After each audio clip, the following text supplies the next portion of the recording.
ભરૂચ શહેર એ ડિવિઝન પોલીસે મંદિરોમાં ચોરીના બનાવોને અંજામ આપતા એક રીઢા તસ્કરને ઝડપી પાડીને મંદિર ચોરીના કુલ 8 જેટલા ગુનાઓનો પર્દાફાશ કર્યો.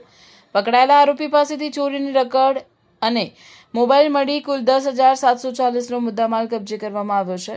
ગત 17 ઓગસ્ટના રોજ રાત્રિના સમયે સિદ્ધનાથનગર સ્થિત અંબાજી મંદિરની દાનપેટી તોડીને રોકડ રકમની ચોરી થઈ હોવાની ફરિયાદ નોંધાઈ હતી, જેના આધારે પીઆઈ RM વસાવાની સૂચનાથી સર્વેલન્સ ટીમે તપાસ હાથ ધરી હતી. પોલીસે મંદિર આસપાસના સીસીટીવી ફૂટેજ અને ટેકનિકલ સર્વેલન્સના આધારે તપાસ તેજ કરી હતી. દરમિયાન શક્તિનાથ ગરનાળા પાસે ચોરીનો શંકાસ્પદ શખ્સ હોવાની ચોક્કસ બાતમી મળતા પોલીસે દરોડો પાડીને 35 વર્ષીય રાકેશ બચુભાઈ મેડાને ઝડપી લીધો હતો.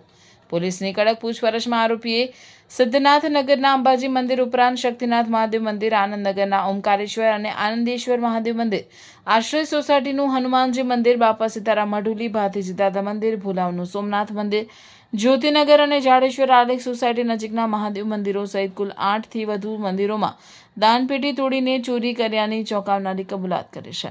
આરોપી અગાઉ ભરૂચમાં જ રહેતો હોવાથી શહેરના તમામ રસ્તાઓ અને રાત્રિના સમયે પોલીસ પોઈન્ટ ક્યાં હોય છે તેની તેને પૂરતી માહિતી હતી. આરોપી કિમ ખાતે રહેતો હતો અને ત્યાંથી ટ્રેન પકડીને ભરૂચ આવતો હતો. તે રેલવે લાઇન નજીક આવેલી સોસાયટીઓના મંદિરોને જ ટાર્ગેટ કરતો હતો.